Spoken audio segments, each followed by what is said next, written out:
Hello दोस्तों, welcome to my YouTube channel metal 2.0 classes में आपका एक बार फिर से स्वागत है। आज मैं आपका दूसरा दीर्घोत्तरीय प्रश्न सामाजिक विषय के लेकर आया हूं। लगभग 3 इसमें मोस्ट इम्पोर्टेंट पहले चैप्टर में ऐसे क्वेश्चन है यूरोप के राष्ट्रवाद का उदय से कि तीनों में से कोई एक ही पूछता है ना। तो आपको इन तीनों को अगर थोड़ा से देखे रहेंगे तो आसानी से आप लिख लेंगे। मुख्य बात इसके मुख्य बिंदुओं को ही याद करना रहता है। टेंशन करने की कोई बात नहीं है। आप सिर्फ 1-2 बार इस वीडियो को देखेंगे, सोचे रहेंगे तो आसानी से आप लोग जाकर परीक्षा में लिखेंगे और झंडा गाड़ के आएंगे। तो इसमें मैंने दूसरा प्रश्न लिखा, दीर्घोत्तरीय प्रश्न है, 6 नंबर का आता है और ये भी लगभग कई साल पूछा है। इटली के एकीकरण पर प्रकाश डालिए या इटली एकीकरण के महत्वपूर्ण भूमिका निभाने वाले किन्हीं 3 नेताओं के नाम लिखिए।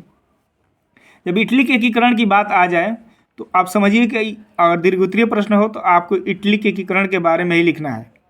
और इसमें कुछ मुख्य बिंदु है, 1 पेज से 1.25 पेज में या 1.5 पेज में भी लिख सकते हैं, ताकि आपको 6 नंबर 5 नंबर, कोशिश रहे कि 6 में 6 नंबर मिले। तो ये देख रहे हैं लगातार कई सालों से पूछा है, तो इस बार भी पूछने की संभावना है।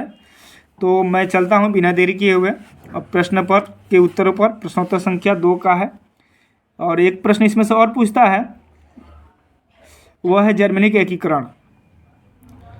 तो जर्मनी के एकीकरण पर भी मैं वीडियो बना दूंगा, अगर आप कमेंट में देंगे तो। 19वीं शताब्दी में इटली के एकीकरण की प्रक्रिया प्रारंभ हुई, जो इस प्रकार थी। क्या इटली एकीकरण की प्रक्रिया क्यों हुई? क्या इटली अलग भागों में बटा था? तो जी हाँ, इटली कई छोटे छोटे भागों में टूटा हुआ था और इटली के छोटे छोटे प्रांतों पर अन्य देशों का भी कब्जा था और छोटे छोटे भागों में अन्य छोटे छोटे राजा राज्य करते थे, इसलिए इटली की एकीकरण की आवश्यकता पड़ी। तो इसमें जो पहला कारण है कि इस समय इटली अनेक वंशानुगत राज्यों एवं बहुराष्ट्रीय हैब्सबर्ग साम्राज्य में बिखरा हुआ था। अभी मैंने बताया कि छोटे छोटे वर्गों में बटा हुआ था और अनेक भागों पर राजा ही शासन करते थे, यानी राजतांत्रिक शासन था वहाँ। दूसरा है, इतावली भाषा पूरे इटली में नहीं बोली जाती थी, अनेक जगहों पर अनेक रूप से बोली जाती थी, यानी पूरे इटली में बोली जाती तो उसको एकता के सूत्र में बांधने में आसानी होता। लेकिन जो इटली के जो इतावली भाषा थी वो अलग अलग जगह पर उसके बदले हुए रूप में बोली जाती थी, जिससे वो काफ़ी समाज में लोगों को समझने और बुझने में काफ़ी कठिनाई हो रहा था। तो ये दूसरा कारण आपका ये था। तीसरा कारण है कि 1830 के दशक में जूसेप्पे मैत्तेरानी ने इटली को एकीकृत करने के लिए सबसे ज़्यादा प्रयास किया। ये बहुत ही बड़ा वहाँ का एक क्रांतिकारी लीडर था, जो इटली को एक करने के प्रयास में सबसे ज़्यादा योगदान इसका रहा है। करा कि क्या, उसने यंग इटली नामक गुप्त संस्थान स्थापित किया, युवाओं को भर्ती किया, जिसमें नए नए युवाओं, कई हजारों की संख्या में इसमें युवा भर्ती हुए, है ना। तो कभी कभी ये पूछता है कि किसने यंग इटली की स्थापना की, तो देखिए मैत्तेरानी, जिसका नाम है जूसेप्पे मैत्तेरानी। इस बात को नाम की याद रखिएगा, कभी ये अति लघुत्तरीय में भी पूछ देता है। तो 2 नंबर आपको ऐसे ही मिल जाएंगे।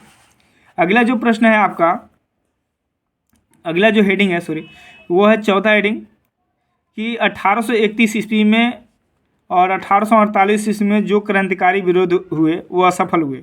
इटली के एकीकरण के बहुत भी प्रयास हुए लेकिन वो सफल नहीं हुए। इटावली जो राज्य है, राज्यों में बिखराव आ गया, जिन्हें संगठित करने के लिए सार्डिनिया पिडमांट के शासक विक्टर एमानुएल द्वितीय आ गया है। ये एक छोटे से दक्षिणी प्रांत पर शासन करता था और इसने भी बहुत आगे प्रयास किया और इसका एक सेनापति था काउंट काबूर, उसने भी बहुत बड़ा प्रयास किया। इन दोनों के प्रयास से इटली एकीकरण का होने में बहुत सफलता मिली थी। अगला जो आपका है वह है, अगला जो आपका हेडिंग है वो 5वां है। देखिए, सार्डिनिया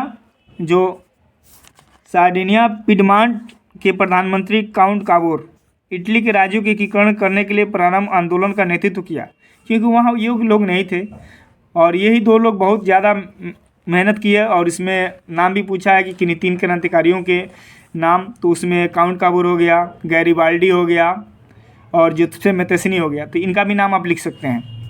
तो वही कह रहे हैं कि आंदोलन का नेतृत्व किया और सार्डिनिया पिडमांट के बीच एक, फ्रांस और सार्डिनिया पिडमांट के बीच एक संधि की, जिसमें समझौता हो गया और वहाँ से फ्रांस अपनी सेना को वापस किया।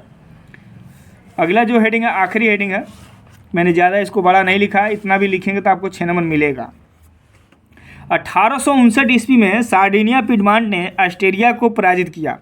इस युद्ध में जूसेप्पे गैरिबाल्डी के नेतृत्व में अनेक सैनिकों ने भाग लिया था। इन सबके प्रयास से ही इटली का एकीकरण जो है ना संभव हो पाया। तो ये जो क्रांतिकारी थे जिनका नाम बताया, इन्होंने बहुत ही ज़्यादा योगदान दिया और जिसके फलस्वरूप धीरे धीरे इटली का एकीकरण हो गया।